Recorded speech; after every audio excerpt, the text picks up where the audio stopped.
En 1970, IBM et Xerox cherchent à comprendre comment améliorer les performances commerciales de leurs équipes. Leur problème, c'est qu'ils ont du mal à avoir des commerciaux qui vendent bien surtout la partie des produits et des services complexes. Ils croisent alors la route d'un Britannique du nom de Neil Rackham, c'est un consultant expert en psychologie, et il s'y associe en finançant ce qui sera la première grosse étude scientifique sur la vente. Et ça leur a quand même coûté l'équivalent de 9 millions d'euros aujourd'hui. Il y a eu 30 chercheurs, 35 000 appels de vente analysés dans 20 pays, et 12 ans plus tard, ils livrent leurs conclusions sur les comportements et les méthodes commerciales les plus efficaces pour vendre des solutions complexes. Et enfin, en 1988, ils publient le livre qui condense tous les apprentissages de cette étude dans une méthode de vente unique. C'est comme ça qu'est né le spin selling. Ma promesse aujourd'hui, si vous regardez la vidéo jusqu'au bout, c'est que vous saurez comment vendre plus souvent sur des ventes plus complexes et vous aurez des choses concrètes. Là, vous allez pouvoir me voler des questions à utiliser, à tester dans votre propre business dès la fin de la vidéo pour augmenter votre chiffre d'affaires. Pour faire ça, je vous propose un plan simple. En 1, on commence par la fin, les conclusions de l'étude et l'overview de la méthode. En 2, je vais rentrer dans les détails de chaque lettre du spin. En 3, les limites que j'ai trouvées à la méthode. En 4, je vais vous présenter mes propositions d'amélioration pour que ce soit encore plus puissant. Et enfin, en 5, je vais vous donner un outil concret pour vous entraîner vos commerciaux à la méthode spin, progresser et avoir le résultat qui va avec. L'une des raisons pour laquelle la méthode spin selling elle est aussi populaire, c'est parce qu'elle est venue casser toutes les croyances de l'époque sur ce qu'était la vente performante. Et ça, elle l'a fait pour une fois grâce à de la donnée concrète. Neil Rackham, ce qu'il a fait, c'est qu'il a prouvé que même si les croyances d'avant sur ce que peut être la bonne vente par rapport à la vente transactionnelle, j'entends, ou des paniers moyens de quelques dizaines ou quelques centaines d'euros, ça marche pas du tout de la même manière quand on fait de la vente complexe. Il est venu prouver ça par de la donnée. Alors, je vais sélectionner 6 conclusions de l'étude que j'ai trouvées les plus intéressantes. Première découverte, c'est que ABC is over, c'est-à-dire ABC, ça veut dire always be closing. Et là, l'étude, elle prouve que ça marche pas du tout. Et ce qui marche le mieux, c'est les ventes pour lesquelles en fait, il n'y a pas eu besoin de closer, c'est le prospect qui a demandé à acheter. Deuxième découverte, c'est que les meilleurs commerciaux, ils parlent beaucoup plus tard de leur solution dans leur conversation. Ils se retiennent, ils gardent ça vraiment pour la fin. Ça, c'est intéressant, ça vient plutôt que valider tout ce qu'on se dit sur la chaîne depuis le début. Le troisième fait intéressant, c'est qu'on n'a pas trouvé de corrélation dans l'étude entre le nombre de questions fermées et la perte d'un deal, ou à l'inverse, le nombre de questions ouvertes et la victoire d'un deal. C'est quelque chose dont on parle souvent en vente et cette étude, elle n'établit pas de lien direct. La quatrième découverte, c'est que la capacité à répondre aux objections, c'est pas du tout la compétence qui est la plus déterminante dans le fait de savoir vendre. On va plutôt parler à ce moment-là de la prévention des objections. Ce que dit Neil Rackham à un moment, c'est qu'il y a certaines personnes dans une même équipe de vente qui ont 10 fois plus d'objections que d'autres. Et là, on comprend bien que ça vient d'avant, ça vient d'un comportement commercial, le fait d'avoir des objections. Cinquième découverte, c'est que l'étude, elle dit que sur les 35 000 appels qui ont été analysés, il a été avéré que plus le prospect parle, plus on a de chances de gagner l'affaire. Ça, vous le saviez déjà, mais encore une fois, ça a été validé par de la donnée. Et la sixième chose qu'ils ont découvert grâce à la fameuse étude de Neil Rackham, ça vient boucler avec ce qu'on disait au début, c'est que les méthodes de vente qui marchaient bien sur la vente transactionnelle, les choses dont on parlait souvent avec les méthodes super pushy, ça marche pas du tout en vente complexe, avec des transactions plus longues, avec plusieurs parties prenantes. Dans une interview donnée par l'INSEAD, Neil Rackham résume la méthode SPIN d'une manière très simple. Because customers have to start with what they need and then move to what fulfills that need. They don't like starting with a product and trying to work backwards. And too many entrepreneurs say, we have this great thing, do you need it? And the answer they often get is, it is a great thing, but we don't need it.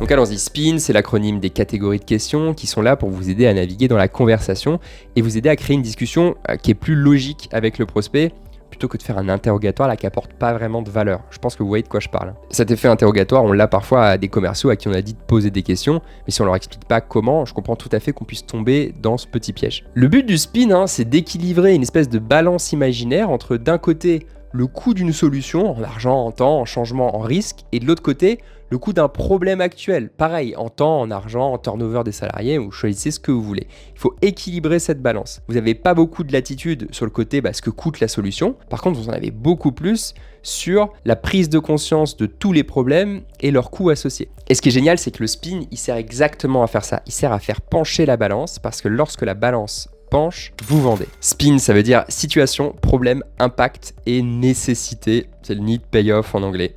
C'est 4 catégories de questions à poser à un prospect. La méthode, elle a 36 ans, mais vous allez voir qu'elle a plutôt bien vieilli. D'ailleurs, c'est pour ça que beaucoup d'entreprises tech, hyper performante en ce moment l'utilise encore. Donc si vous la connaissez pas, je rentre dans le détail. Les S pour les questions de situation. Quelle est la situation initiale de votre prospect? Cette étape, elle permet de créer, d'insuffler de la confiance en s'intéressant sincèrement, il ne faut pas oublier la partie sincère, au contexte et à la situation initiale de votre prospect. L'objectif ici, c'est d'en savoir plus sur son activité, son produit, le service, le secteur d'activité, l'environnement dans lequel il gravite, la croissance de la boîte. Cette étape, elle consiste à poser des questions au sujet du prospect, de l'acheteur qui est devant vous. Ce qu'on veut, c'est prendre une photo à l'instant T, sans jugement, d'un point de vue purement factuel. Et ça, c'est important. On ne veut pas donner notre avis. On va poser des questions ici auxquelles on n'aurait pas pu avoir de réponse en faisant une recherche par nous-mêmes. Ça, c'est important. S'il vous plaît, ne perdez pas votre crédibilité en posant des questions du type « Depuis combien de temps vous faites ça ?» C'est agaçant. Vous devez avoir fait vos recherches. Aujourd'hui, on a tout ce qu'il faut pour avoir des réponses à ces questions. D'ailleurs, ce qui est intéressant, c'est que vous pouvez utiliser une partie du résultat de recherche que vous avez eu pour introduire une bonne première question. Par exemple, vous pouvez lui dire « Écoutez, je crois savoir que ABC est CDE depuis 7 ans et je me demandais avant de venir comment ABC fait pour que XYZ ?» Là, vous voyez la différence. On commence par dire une partie de ce qu'on sait, ça permet d'amorcer la question, de donner du contexte, et puis ça augmente aussi la pertinence de votre question. Et ensuite, on pose sa question. Question qui ne doit pas pouvoir avoir été répondue sans avoir parlé, c'est-à-dire sans avoir fait vos recherches. Alors, je vais donner quelques exemples de questions de situation, elles sont importantes, c'est celles qui permettent de commencer à établir la confiance. Qui s'occupe de telle chose ? Quels outils utilisez-vous pour faire cela? Quel est votre taux de transformation, peu importe? Qui en est responsable? Quels sont les objectifs de votre équipe? Quel est votre objectif cette année avec l'équipe? Il faut bien prendre conscience que ces questions, c'est les premières questions que vous allez poser à votre prospect. Il ne vous connaît pas, il ne sait pas d'où vous sortez, il ne sait même pas s'il a confiance en vous, s'il a envie d'avoir confiance en vous. Donc c'est des questions qui doivent être peu intimes, c'est des questions à lesquelles il doit être facile de répondre. Le prospect ne doit pas se sentir accablé par ces questions. Donc il va vous jauger, déjà il va voir si c'est des questions, vous auriez pu avoir la réponse, c'est des questions sur lesquelles il peut apporter quelque chose. Est-ce que c'est des questions qui vont potentiellement le mettre en valeur? Donc ça permet d'amorcer, c'est les petites questions qui permettent d'amorcer la discussion. Elles sont surtout importantes pour ça, et puis pour vous placer. Catégorie des commerciaux qui n'ont pas préparé, catégorie des commerciaux qui connaissent leur dossier. Vous pouvez voir les questions juste comme ça. Mon conseil, du coup, c'est de ne pas rester trop longtemps dans les questions de situation. Parce qu'elle raison de particulier, c'est que c'est des questions auxquelles le prospect a évidemment déjà facilement la réponse. C'est-à-dire que pendant cet échange, il apprend rien. Il vous donne de la valeur, de l'info, mais lui, il reçoit rien en retour. Et ça peut être frustrant, parce que normalement, c'est l'inverse qui doit arriver. Et donc, raccourcissez ce moment, et ça, c'est expliqué clairement dans l'étude. Les commerciaux qui ont moins d'expérience posent plus de questions de situation que ceux qui ont de l'expérience. Et la deuxième chose, c'est que le nombre de questions de situation n'est pas corrélé au taux de succès. Et l'étude que Nirakam a faite montre qu'au bout d'un moment, les prospects s'agacent sur les questions de situation. Donc, elles sont importantes, il faut les poser, mais disons que vous allez rester pour commencer à 3-4 questions maximum avant de rentrer dans le vif du sujet. Sinon, ça devient un interrogatoire. Attention, parfois le prospect va vous parler de problèmes directement. Il va vous donner des chiffres, des indices qui indiquent que sa situation actuelle, ça va pas. Ne réagissez pas, notez simplement. Retenez-vous de tout commentaire sur votre produit ou votre service. Parfois, on a des commerciaux là qui vont lui sauter dessus. Ah oui, mais justement, vous allez voir avec notre produit, ce sera peut-être terminé. Non. Ce moment du spin, ce moment de questionnement dans le rendez-vous, il est consacré au prospect. Vous gardez les infos pour vous, vous gardez ça pour la fin. Deuxième type de question, les questions de problème. Quels sont les plus gros problèmes qui empêchent votre prospect d'atteindre ses objectifs? Parce que maintenant que le décor est posé, le but c'est de voir ce qui va pas trop dans le décor, d'après le prospect, d'après son point de vue. Pourquoi a-t-il accepté ce rendez-vous? Qu'est-ce qui le dérange? Qu'est-ce qu'il espère trouver? On veut mettre l'emphase sur les problèmes. Donc c'est toutes les questions qui mettent l'emphase sur les problèmes, qui ouvrent une porte au fait de parler tranquillement de ces problèmes. Imaginez que vous avez une douleur, un bleu là sur le bras. Okay. Qu'est-ce qui se passe si j'appuie sur le bleu? Vous allez avoir encore plus mal, ça va réveiller la douleur. Eh bien, c'est exactement ce qu'on veut faire avec les questions de problème. On veut trouver les bleus et appuyer dessus pour voir à quel point ça fait mal. Parce que tous les bleus ne se valent pas. C'est la deuxième catégorie de questions, donc les questions de problème. Sauf qu'ici, il faut être bien préparé. Parce que les problèmes que vous voulez entendre, ce sont des problèmes que vous pouvez résoudre. Donc vous devez préparer les questions qui ouvrent les portes aux problèmes que vous pouvez régler. Ce qui est difficile, c'est que vous devez accepter que les prospects, parfois, ils vont répondre à côté. N'essayez pas de les faire rentrer dans votre plan, de créer des biais, parce que ça, il va le sentir. Donc, c'est à vous de vous débrouiller, de naviguer dans la discussion, peu importe les réponses du prospect, et de les prendre pour ce qu'elles sont. De ne pas essayer de lui faire dire des choses qu'il n'a pas dites. Alors, comment on peut faire pour trouver ces questions de problèmes, ces problèmes que vous pouvez résoudre? C'est assez simple.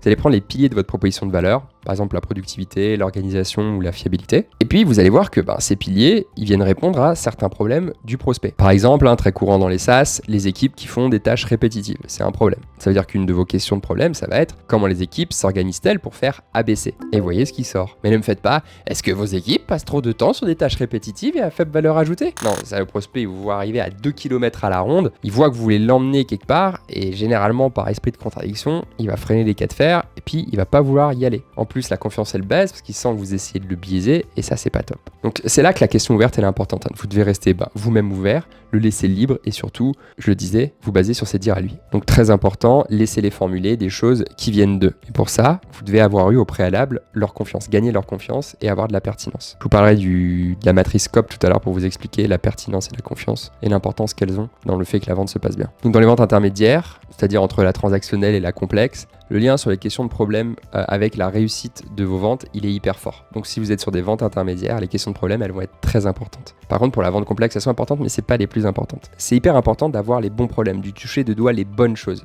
Et pour ça, il faut établir de la confiance. Et moi, ce que je fais généralement, c'est que je m'imagine toujours dans ma tête un thermomètre, le thermomètre de la confiance. Depuis le début de la relation, que ce soit un email, un coup de téléphone, une visio, mon travail, c'est de faire augmenter le thermomètre. Il y a des actions, des choses que vous faites qui font augmenter la température dans le thermomètre, et il y a des choses qui la font reculer. Plus au moment où vous allez poser vos questions de problème, la température est élevée dans le thermomètre, plus vous allez avoir des réponses ouvertes, de qualité, qui vont vous aider à bien travailler avec le prospect. Donc si vous arrivez en retard, que vous posez des questions auxquelles vous auriez pu avoir une réponse par vous-même, que vous posez des questions pas forcément pertinentes, que vous écoutez pas le prospect parler jusqu'à la fin, que vous n'avez pas une bonne attitude, que vous faites des fautes dans vos emails, bref, j'en passe, vous voyez bien que la température, elle est pas au plus haut et vous n'allez pas pouvoir extraire de la qualité de la conversation. Et à partir de là, ça devient un cercle vicieux. Et c'est comme ça qu'on finit avec des rendez-vous où on se fait ghoster et on comprend pas pourquoi. Parce que les prospects, ils sont polis, ils vont aller jusqu'au bout du rendez-vous avec vous. Mais à partir du moment où vous ont mis dans une catégorie, c'est fini. C'est là où je dis chaque détail compte. Et c'est hyper important. Vous allez faire des faux pas, ça arrive à tout le monde, qui vont baisser la confiance. Et c'est pour ça qu'il faut être hyper bien préparé pour aussi marquer des points. Donc gardez en tête toujours ce thermomètre que vous avez entre vous et le prospect. Parce qu'une fois passé un certain niveau de confiance, il y a un besoin et un budget, vous allez vendre. Donc à cette étape de question de problème, on veut éviter la langue de bois. Et c'est pour ça qu'on a besoin de confiance. Alors pour ceux qui veulent aller plus loin, on peut distinguer les besoins, les problèmes implicites des besoins et des problèmes explicites. Le besoin implicite, c'est j'en ai marre de blablabla. Le besoin explicite, c'est faudrait que je règle tel problème, faudrait que je trouve une solution pour éviter de blablabla. Vous voyez la différence? C'est un irritant, quelque chose qui me dérange versus quelque chose que je veux, que je désire. Implicite, explicite. Votre job, c'est de transformer les besoins implicites en besoins / désir explicite. Ce sera plus simple pour la suite de la relation. Ici encore, évidemment, l'erreur classique, c'est de trop parler de votre solution. D'ailleurs, de parler tout court de votre solution, vous ne devriez pas. À ce stade, on continue d'écouter, de creuser les problèmes. Et même si vous avez une super perche qui vous est tendue, retenez-vous, notez-vous les choses, gardez ce plaisir pour la suite de la conversation. Bon, concrètement, quelques exemples de questions de problèmes. Quels défis rencontrez-vous dans le maintien de vos taux de croissance actuels? Est-ce qu'il y a des choses que vous voudriez améliorer dans votre équipe? Quoi? Bon, c'est sûr qu'il y a toujours des choses qu'on va améliorer dans son équipe, parce que on veut toujours progresser. Ce serait quoi pour vous? Qu'aimeriez-vous améliorer en priorité dans votre département? Qu'est-ce qui pourrait être optimisé? Quels obstacles rencontrez-vous dans votre processus de ABC? Qu'aimeriez-vous le plus avec votre système ou votre fournisseur actuel? Il faut aussi comprendre ce qui est important pour lui. Il y a aussi qu'aimez-vous le plus avec votre fournisseur actuel? Cette question, elle est importante, puis ça vous permet de ne pas tout de suite rentrer dans « Ah, mais qu'est-ce que vous reprochez à votre fournisseur ?»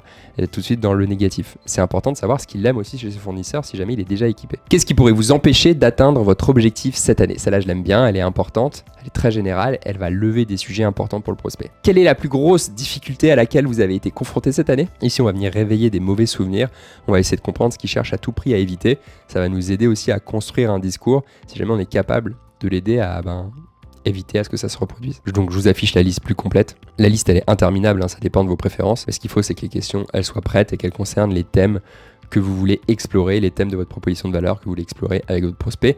C'est ce que j'appelle les piliers. Vous pouvez retrouver toute la méthode des piliers dans la vidéo que j'ai faite ici sur la méthode des piliers. Alors, sur les questions de problème, j'ai un conseil qui est très important, c'est de toujours penser à peser la douleur, chiffrer les choses. Combien? Quand? Depuis quand?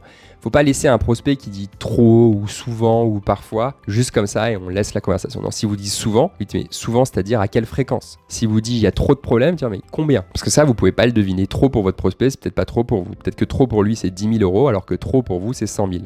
Généralement c'est plutôt l'inverse. Donc ça faut l'établir, c'est important. Maintenant que vous savez où le prospect a mal et combien il a mal, faut relier cette douleur à quelque chose d'encore plus important que la douleur en elle-même. Il faut un impact. Et pour ça on va donc poser des questions d'impact. Ces questions, elles ont un point commun, elles mettent en valeur les effets, les conséquences, les implications des problèmes dont on a parlé avant, des clients sur son business. Ces questions, elles viennent augmenter la conscience du prospect au sujet de ses problèmes et potentiellement la taille du problème dans l'esprit du prospect. Généralement, les décisionnaires, ils aiment bien ces questions, c'est leur langage, et donc évidemment, si on parle leur langage, on augmente nos chances de gagner l'affaire. Donc les impacts business, les questions d'impact, elles sont très importantes pour cette raison. Donc le prospect vous a parlé de ses objectifs, de sa situation, il vous a parlé de ses problèmes. Maintenant, il faut que vous soyez capable de regarder quel est l'impact de ces problèmes sur leur situation, l'impact négatif évidemment. Cette étape, elle est aussi importante parce qu'en comprenant l'impact, on va réaliser la potentielle urgence ou non de régler le problème, de soigner le bleu en fait. Si le bleu il est là, qui me fait un petit peu mal, mais que ça change pas grand chose à ma vie, c'est ok et je suis probablement pas prêt à dépenser de l'argent pour le retirer vite. En revanche, si ça m'empêche de m'entraîner et donc d'arriver en forme alors que les JO sont dans 4 semaines, je peux vous dire que c'est un gros problème et tout à coup je suis prêt à dépenser beaucoup d'argent pour régler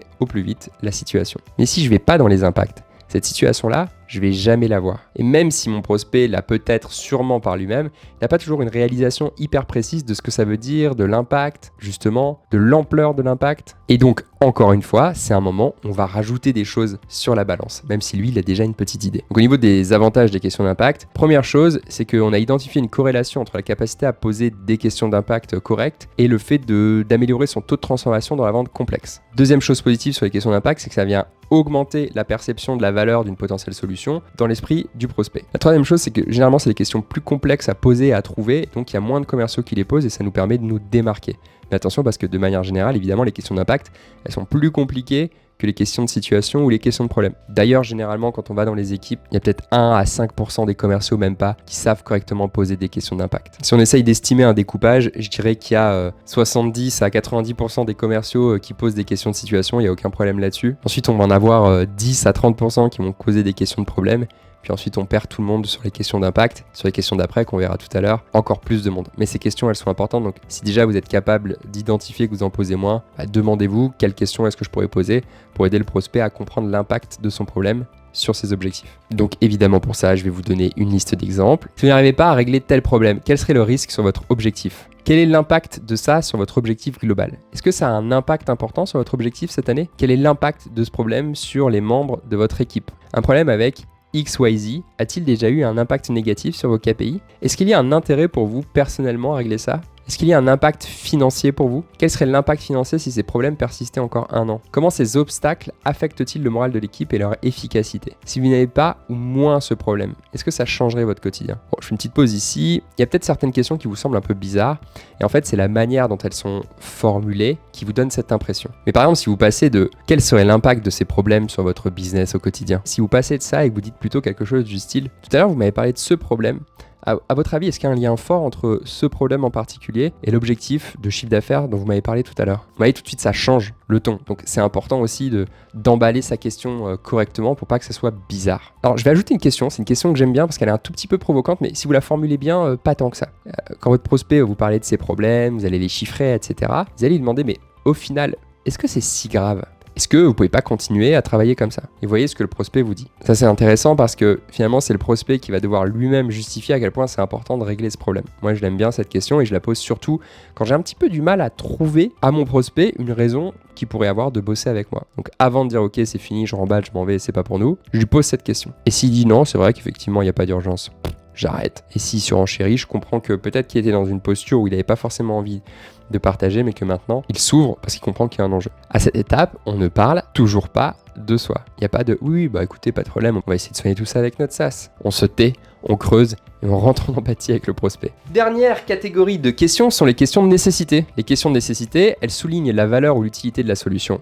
En fait, elles vont concentrer l'attention du prospect sur la solution plutôt que sur le problème. Ça permet au prospect de se projeter dans les bénéfices, de voir l'avenir meilleur. C'est la bande d'annonce du futur brillant. Il faut qu'il se projette un petit peu là-dedans, le prospect.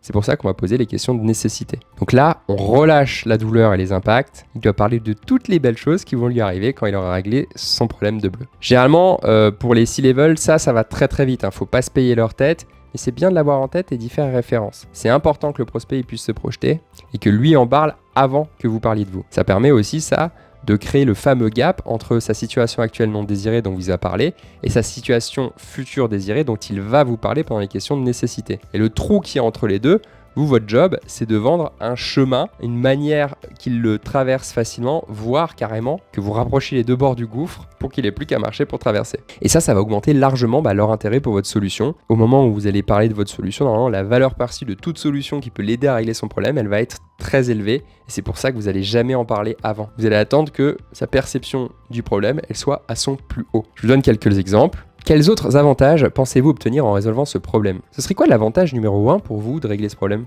C'est très américain, on pourrait simplement reprendre ces mots d'avant sur l'impact, en tirer une conclusion sous son contrôle, puis ajouter « Notre produit pourrait-il vous aider d'une autre manière ?» Est-ce que ça pourrait avoir un impact positif sur d'autres choses ? Pensez-vous que la résolution de ce problème vous aiderait à atteindre vos objectifs de ABC ? Est-ce que vous pensez que ça ferait vraiment une grosse différence pour votre équipe ? Et la question que je me pose aussi, c'est est-ce que ça peut avoir un impact positif sur d'autres départements chez vous ? Dans quelle mesure ? Faudrait quoi comme solution pour régler ça ? Est-ce que c'est important ? Ce serait quoi le plus gros impact si on trouvait la solution ? Donc l'étude de Neil Rackham, elle montre évidemment que les questions de nécessité sont un élément déterminant dans les ventes les plus complexes. Mais elles sont très dures à faire pour que ce soit bien fait, surtout dans notre culture française. Donc faites attention et préférez raccourcir cette période plutôt que de passer pour quelqu'un qui essaye de forcer un peu les évidences. Parce que parfois il y a des évidences, on peut en reparler et les établir avec le prospect, mais on va pas s'attarder dessus. Ces questions de nécessité, elles ont un autre avantage aussi, c'est qu'elles vont permettre à l'influenceur, à la personne à qui vous parlez, de mieux passer le message au decision maker. Parce que on va avoir des impacts concrets, on va avoir un sentiment d'urgence, on va savoir sur quoi, quels vont être les bénéfices à changer, et c'est beaucoup plus facile de vendre ça à un decision maker. Bon, cette méthode, elle est géniale, mais je vois quand même en particulier 4 limites. Déjà, est-ce que le fait qu'elle ait été établie il y a 36 ans, ça en fait pas une méthode obsolète ? Alors en partie oui, en particulier pour les questions de situation, mais en vrai, la majorité de cette méthode, et c'est ça qui est génial, elle est encore largement valable. Et c'est pas du tout le cas de toutes les méthodes qui ont été faites à la même période. Donc moi, je suis assez serein pour dire que on peut continuer de l'utiliser. Si vous y êtes prêt, si vous êtes préparé, c'est une méthode qui marche. Il faut que vous ayez les questions, il faut que vous ayez votre liste. Parce que pendant le rendez-vous, il y a de l'enjeu, il y a du stress. On doit analyser en permanence d'autres paramètres, voir les réactions des prospects, s'adapter. Et donc, on n'a pas forcément assez de bande passante mentale pour que dans le même temps, on crée les questions pertinentes pour le prospect du S, du P, des I et du N. Donc là, c'est une affaire de préparation. La deuxième limite que je vois, c'est que la méthode couvre pas vraiment l'entièreté du rendez-vous. Alors, elle parle de beaucoup de choses, mais en fait, elle est surtout focalisée sur la phase d'analyse, ce que beaucoup de personnes appellent la découverte. Et sauf que pendant cette phase, d'ailleurs, il faut aussi faire autre chose, c'est maîtriser les paramètres du deal, ce qu'on appelle la qualification. Et donc la méthode SPIN ne couvre pas l'aspect qualification, donc c'est nécessaire le SPIN pour vendre, mais c'est pas suffisant. La limite numéro 3 que je verrai, c'est que si on se plonge dans la méthode sans trop de recul, ça peut vite ressembler à une liste de questions, un interrogatoire qui va être très désagréable pour le prospect, qui va complètement faire baisser à la fois la pertinence et la confiance. Donc c'est un piège dans lequel il est assez facile de tomber si on n'a pas d'expérience, donc c'est hyper important de faire attention à ça. Et la dernière limite que j'y vois, comme toutes les méthodes américaine, c'est que c'est une méthode américaine et qu'on n'a pas exactement la même culture. Alors, on se ressemble, on a des cultures occidentales très proches, mais en fait c'est pas la même. Donc dans la vidéo, j'ai essayé de vous donner surtout des exemples qui peuvent s'appliquer à nous, mais en fait si vous creusez dans la méthode, vous allez voir qu'il y a des choses qui se diraient pas du tout au quotidien, nous en France, dans notre culture. Et donc juste ce que je veux dire ici, c'est qu'il faut avoir un petit temps de recul et procéder aux modifications pour que ce soit valide dans notre culture. Alors, qu'est-ce qu'on pourrait faire pour que cette méthode SPIN, elle soit meilleure ? Moi, je vois 3 choses. La première, c'est pour faire mieux marcher les questions ensemble. On n'est pas obligé de poser que des questions de S, ensuite que des questions de P, puis de I, puis de N. C'est pas forcément à tour de rôle, parce que ça donne une grosse contrainte et c'est ça qui donne l'effet interview. Par contre, il y a quand même une logique qu'il faut garder en tête pour justement savoir quelles questions on peut poser, c'est d'imaginer un entonnoir où on veut poser les questions de la moins intime à la plus intime. En haut de l'entonnoir, les questions, elles sont pas très intimes, elles sont faciles d'y répondre, mais elles permettent de débloquer un espèce de niveau.Elles permettent de débloquer le droit de poser les questions d'après qui, elles, sont plus intimes. Et la question d'après qui est plus intime, si on l'a bien posée avec le bon timing et que c'est pertinent et qu'il y a eu le bon niveau de confiance, on va avoir le droit de poser la question d'après. Et si on se trompe et qu'on va trop vite, on recule. Et le thermomètre de la confiance, la température, elle baisse. C'est comme ça que je le vois. Et donc, c'est comme ça que vous pouvez facilement intriquer les questions les unes avec les autres. Parce que les questions de situation, c'est bien, mais il y a des questions de situation qu'on peut pas poser dès le début. Par exemple, poser la question du budget dans les 2 premières questions du rendez-vous, ça marcherait pas. Donc, on voit bien là qu'on est obligé de faire peut-être SPI, et puis SPP, et puis revenir à un N parce qu'on fait un lien, on établit un pont. Et grâce à cette logique en tête d'entonnoir et de savoir quel est le niveau de criticité de ma question, je peux naviguer facilement et choisir si je vais maintenant poser ma question de S, de P, de I ou de N. Donc, il y a la matrice COP qui peut vous aider pour ça, qu'on a inventé chez MIME. La matrice COP, elle vient placer les questions en fonction de 2 critères. Est-ce que c'est une question pertinente, c'est-à-dire est-ce qu'elle a un sens par rapport à la conversation dans laquelle je suis et les infos que je suis censé avoir. Et l'autre axe, il va concerner le niveau de confiance que j'ai avec le prospect, que je dois avoir pour poser la question. En fait, on va catégoriser les questions en 4 parties, évidemment. Nous, on veut toujours être dans une seule et même partie, mais on va regarder ensemble. Si votre question, elle est pertinente, la question du budget, par exemple, c'est important d'avoir la connaissance du budget pour avancer. Mais que le prospect, il n'a pas confiance en vous, ben ça va créer une gêne, parce qu'il comprend que vous posez la question, mais il n'a pas confiance, donc il va essayer de serpenter et de passer à côté de la question. Si le prospect, il a toujours pas confiance, mais cette fois-ci, la question, elle n'est pas pertinente. Par exemple, depuis combien de temps êtes-vous à ce poste? Ça, vous pouvez le trouver sur LinkedIn. Il sait que vous avez regardé son profil parce qu'il a eu 4 notifications là-dessus. Il va être agacé. C'est la pire situation. Vous allez perdre beaucoup de points de confiance en faisant ça. Donc attention. Si vous posez une question maladroite ou il voit que vous vous foutez un peu de sa tête, par exemple. La troisième situation, c'est le prospect, il vous fait confiance, mais tout d'un coup, vous allez poser une question à côté de la plaque. Là, ça va lui provoquer du doute. C'est des questions qui vont provoquer le sentiment de doute chez le prospect. Et la dernière situation, et c'est la plus désirable, c'est quand on pose des questions pertinentes à propos dans un moment où on a confiance, où le prospect il a confiance en nous. Donc il y a plein de nuances, c'est une matrice. Et donc ce qu'on veut pendant le rendez-vous, c'est partir à un endroit, disons, plutôt en bas à gauche de notre droite, et petit à petit monter le long de la droite pour arriver en haut à droite, c'est-à-dire poser des questions qui sont très pertinentes, à un niveau très fort de confiance. Et là, on crée ce cercle vertueux et c'est comme ça qu'on finit par vendre. S'il y a un besoin, s'il y a un budget, s'il y a un décideur, mais ça c'est la partie évaluation et je vous disais, c'est pas couvert dans la partie spin, donc il faut faire attention. Donc la matrice COP, elle sert à faire ça. Donc pour n'importe quelle question que vous allez établir quand vous allez préparer vos questions de spin, donc vous devez vous assurer de toujours formuler des questions qui sont pertinentes, comme ça vous oubliez la partie basse de votre matrice, et ensuite c'est à vous de jouer pendant le rendez-vous pour construire la confiance et toujours être dans la partie droite. Bon, c'est notre matrice COP, c'est comme ça qu'on étudie la qualité des questions qui sont posées pendant les rendez-vous. Et mon résumé de cette situation, c'est de dire qu'une même question posée à 2 moments différents dans la conversation peut avoir des impacts complètement différents. Je vous donne un exemple concret. Vous allez à un dîner. Vous rencontrez une personne que vous n'avez jamais vue de votre vie. Dans les 3 premières questions de la conversation, vous allez demander à la personne, et au fait, toi, combien tu gagnes? Il y a assez peu de chances qu'elle vous réponde. Maintenant, imaginez que vous passez toute la soirée avec la personne, que vous sympathisiez, que vous passiez un bon moment, et que vous posez la même question de la même manière, avec le même ton, vos chances d'avoir une réponse, évidemment, elles vont augmenter drastiquement. Et bien, c'est à ça qu'on veut faire attention. Il y a le même phénomène qui se passe, sauf sur un rendez-vous, des emails, des visios avec le prospect pendant qu'on construit la relation. Mais c'est exactement la même chose. Gardez cette image en tête si elle vous aide. Ma deuxième suggestion pour améliorer la méthode, c'est de donner des moyens de ne pas ennuyer le prospect. La première chose que vous allez faire, c'est donner du contexte quand vous posez une question. Au lieu de dire qui s'occupe du CRM, vous allez pouvoir dire vous disiez tout à l'heure que le CRM avait telle capacité, vous l'aviez bien customisé, etc. Qui s'occupe du CRM chez vous? Vous voyez, ce petit contexte en plus vient enrober la question et il vient donner un indice au prospect sur pourquoi vous posez cette question. Autre chose que vous pouvez faire, c'est... Alors, pour être sûr de bien comprendre, est-ce que vous pourriez me dire qui est responsable du CRM? Expliquez-lui pourquoi vous posez la question. C'est ça aussi, donner du contexte. Il y a beaucoup de clients chez nous qui nous disent que ABC, ça pose problème pour telle raison. Est-ce que c'est aussi le cas chez vous? C'est une autre manière, on amène du contexte avant de poser la question. Une autre solution pour pas que ça se transforme en interrogatoire, c'est de mettre les formes aussi. Je suis désolé, il y a une chose que j'ai pas comprise. Est-ce que vous pourriez m'expliquer comment ABC? Est-ce que je peux vous demander pourquoi ABC? Ça, c'est une autre manière si vous sentez que le prospect s'impatiente. Après, si les questions derrière, elles sont pas pertinentes et que vous ne faites pas confiance, vous allez avoir le même problème, c'est l'agacement. Je vous en parlais tout à l'heure. Et parfois, au contraire, ça c'est à vous de juger, il faut faire tout l'inverse et poser les questions de manière beaucoup plus directe si vous sentez que le prospect s'impatiente. Et de toute façon, il y a une chose qu'il faudra toujours faire, c'est gérer l'attente du prospect. Lui, il est venu pour voir votre outil, pour avoir des réponses. C'est bien de parler, ça apporte de la valeur, c'est top, mais au bout d'un moment, il veut voir votre outil. Et donc, dans la conversation, parfois, c'est bien d'ajouter ça, on en parlera tout à l'heure si vous voulez qu'on vous explique la solution. Et ça, on l'abordera dans un instant. Toutes ces petites questions, elles font juste maintenir l'attention pour que le prospect, il se sente pas découragé, qu'il se passe, quand est-ce qu'ils me montrent leur truc, quoi. Ça, c'est important si vous sentez qu'il décroche. S'il décroche pas, vous continuez, vous en occupez pas. Mon dernier conseil, c'est probablement le plus important, il traite les situations de blocage. Comment on fait quand, parfois, les prospects, ils veulent pas s'exprimer, ils vous donnent rien. Il y a rien qui prend vos questions, il se passe rien, il réagit pas. On dirait que tout va bien quoi, quand on l'écoute. Et donc forcément c'est hyper difficile de parler solution quand on n'a pas réussi à parler problème. Quand c'est comme ça, moi il n'y a que deux options que je vois. La première c'est soit le prospect il n'a pas confiance en vous, il ne veut pas partager d'informations, ou la deuxième c'est quand effectivement le prospect il n'a pas de problème. Et peu importe laquelle de ces deux situations, même si on a une qui est préférable à l'autre, vous devez comprendre. Et donc pour me sauver de cette situation délicate, moi j'ai établi une liste de questions de secours dans le spin, et cette liste je la prends et je m'en sers quand j'arrive rien à tirer du prospect quoi. Donc cette liste, vous allez pouvoir la télécharger, je vous la mets dans la description et je vais vous en donner quelques-unes maintenant. À la base, qu'est-ce qui vous a donné envie d'accepter ce rendez-vous? Aviez-vous une idée en tête, une situation ou un projet lorsque vous avez accepté le rendez-vous? Si vous ne deviez améliorer que 2 choses cette année, ce serait quoi? Quels éléments de notre communication vous ont particulièrement interpellé et incité à nous rencontrer? Il y a une dernière chose que partage l'auteur et qui a attiré mon attention justement, c'est l'importance de s'entraîner. Et d'ailleurs, Neil Rackham, il dit un truc pas mal là-dessus pendant une interview qu'il donne à l'INSEAD. We all look for magic bullets. We don't like easy answers. But the problem with skills is there aren't easy answers. There's only a lot of practice, a lot of repetition, and it doesn't come quickly.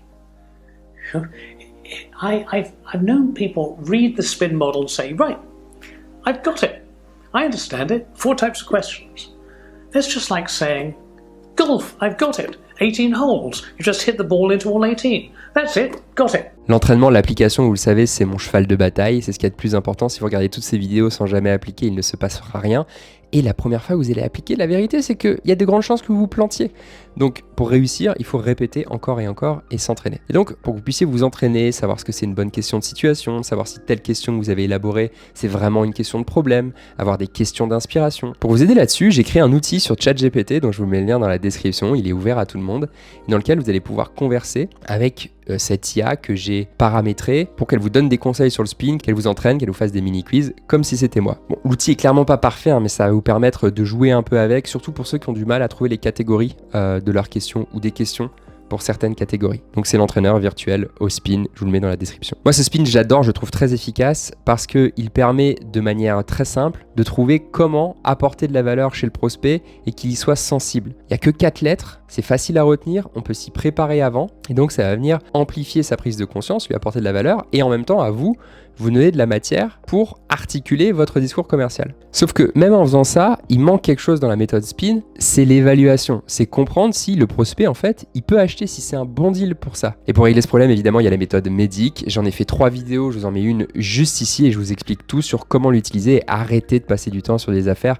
que vous ne pourrez pas gagner. Si vous pensez que ce type de vidéo peut aider votre équipe à s'améliorer de seulement 1%, n'hésitez pas à la partager. Dans tous les cas, je vous dis à la semaine prochaine et d'ici là, je vous souhaite d'excellentes ventes.